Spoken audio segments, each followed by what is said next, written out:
Illustrator CC এর basic to advance tutorial সিরিজের আজকের ভিডিওতে আমি ইরেজার টুল, সিজার টুল, নাইফ টুল এই তিনটে টুল নিয়ে বিস্তারিত আলোচনা করব।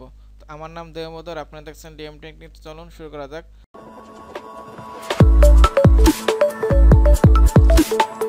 প্রথমে ইরেজার টুল নিয়ে আলোচনা করি, যার শর্টকাট কি হচ্ছে শিফট প্লাস ই। তা ইরেজার টুলের কাজ হচ্ছে আমরা যেমন খাতায় পেন্সিল দিয়ে লেখলে পরে রাবার দিয়ে যে মুছে ফেলি, এটার কাজও ঠিক সেম। এটাও আপনার এরকম কোনো অবজেক্ট বা শেপকে মুছে ফেলে। দেখেন এখানে আমি একটা অবজেক্ট ক্রিয়েট করি। এখন এখান থেকে আমরা ইরেজার টুল যদি ভাবে ড্র্যাগ করি, দেখেন এটা মুছে যাচ্ছে। এখান থেকে আমি স্ট্রোকটা নান করে দেই। তো এখন যদি আবার চান যে সোজাসুজি কাটবেন, তাহলে শিফট প্রেস করে ড্র্যাগ করবেন, তাহলে একেবারে খুব সুন্দর সোজাসুজি কেটে যাবে। তো এটার উপর দুইটা ডাবল ক্লিক করলে এখানে কিন্তু দেখেন একটা প্রপার্টিজ আসবে। এটা মূলত হচ্ছে ইরেজার টুলের যে আপনার যে টুলটা, সেটা এটা দ্বারা একটু মডিফাই করা যায়। মানে এখান থেকে অ্যাঙ্গেলটা আপনি কমাই বাড়াই দিতে পারেন, রাউন্ডনেস কমাই বাড়াই দিতে পারেন, সাইজ বাড়াই কমাই দিতে পারেন। ফিক্সড দিলে সবগুলো ফিক্সড হবে। আর যদি আপনি এখান থেকে র্যান্ডম দেন, এখান থেকে যদি মানটা একটু কম বেশি করে দেয়, তাহলে দেখেন এটা একটু ভেরিয়েশন থাকবে। 3-4 রকমের হবে আর কি আপনি যখন এটাকে মুছবেন সেক্ষেত্রে। আর ফিক্স দিলে এটা ফিক্সড থাকবে।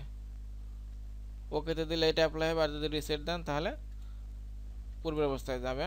তো এটা হলো প্রপার্টিস। তো ইরেজার টুলের কাজই হচ্ছে আপনার কোনো শেপকে এটা মুছে ফেলে।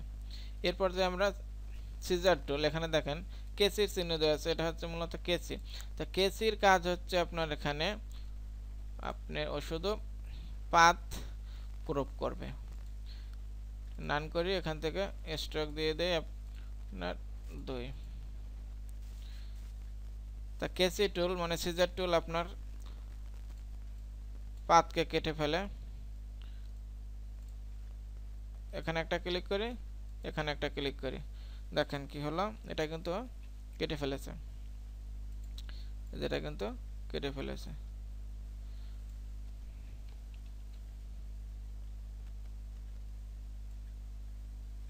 এখান থেকে আমরা এটাকে সিলেক্ট করে নিয়ে যেতে পারি। দেখেন এই যে আবার চাইলে এখান থেকে ডিলিটও করে দিতে পারি। তো এটা হচ্ছে আপনার কেসি টুলের কাজ। কেসি টুল দিয়ে আপনি অনলি পাথ ক্রপ করতে পারবেন। এরপর আছে আপনার নাইফ, ছুরি। তো ছুরি দিয়ে কী করা হয়, এটা দ্বারা আপনার কোনো অবজেক্টকে কেটে ফেলা যায়। দেখেন কিভাবে কাটা যায়। এখন ছুরি দিয়ে আপনি এইভাবে ড্র্যাগ করেন, তাহলে এটা কেটে 2 ভাগ হয়ে যাবে। দেখেন 2 ভাগ হয়ে গেছে। তো এটা যদি চান যে আপনি একেবারে সোজা করে কাটবেন, তাহলে আপনারা কী করবেন, অলটা প্রেস করে ড্র্যাগ করবেন, তাহলে একেবারে সোজা কেটে যাবে। এই দেখেন। তো এটা হচ্ছে আপনার ছুরি টুলের কাজ, নাইফ টুলের কাজ।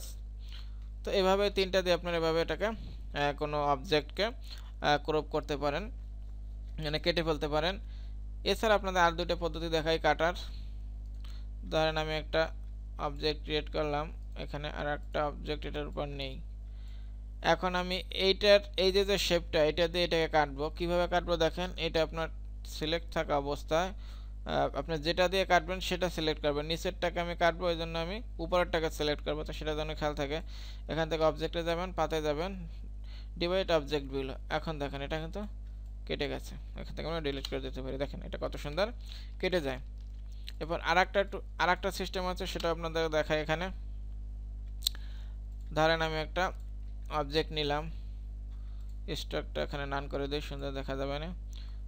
অবজেক্টে যাব, পাতে যাব, এখান থেকে আমরা স্পেল ইন দ্য গ্রিড এটাই দেব। এখান থেকে প্রিভিউ দিয়ে দেখি। এখন আমরা দেখেন এটা কিন্তু আমরা এইটা দিয়ে খুব সুন্দর করে কেটে ফেলতে পারি, ভাগ করতে পারি। দেখেন এই যে কিন্তু ভাগ হয়ে গেছে, ভাগে ভাগে কেটে যাবে। তাই এই যে আপনার এটা তৈরি হয়েছে আর কি পার্টটা, তাই এটা যদি চান যে এখানে মাঝে একটু বেশি ফাঁকা করবেন, তাহলে এখানে যে এটা বাড়াই দেবেন,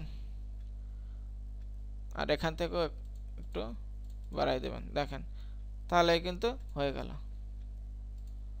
আর দেখেন কত সুন্দর, এটা কিন্তু একেবারে ডিভাইডেড হয়ে গেছে। এখন কিন্তু আমরা এটা একটা কালার এখান থেকে চেঞ্জ করতে পারি।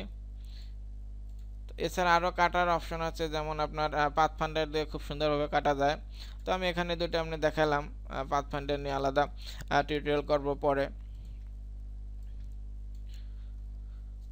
তো এই ছিল আমার ভিডিও। এটা বুঝতে যদি আপনাদের কোনো সমস্যা হয় তাহলে অবশ্যই কমেন্ট করবেন, আমি রিপ্লাই দেবো। ভালো থাকবেন সবাই, নিজের খেয়াল রাখবেন। Thank you, bye, take care.